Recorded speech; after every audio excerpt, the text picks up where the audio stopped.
Doctor Shri Nanasaheb Dharmadhikari प्रतिष्ठान देवदंडा तालुका अलिबाग ही एक सेवाभावी संस्था असून त्या प्रतिष्ठानच्या माध्यमातून विविध समाज उपयोगी कार्यक्रम राबवले जातात।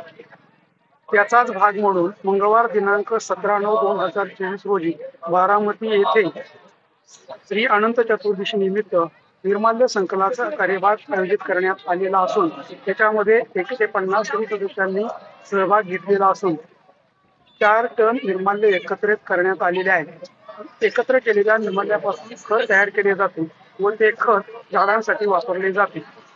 तसेच जल प्रदूषण टाळण्यासाठी निर्माल्य पाण्यात टाकू नये यासाठी प्रतिष्ठानच्या माध्यमातून जनजागृती केली जाते।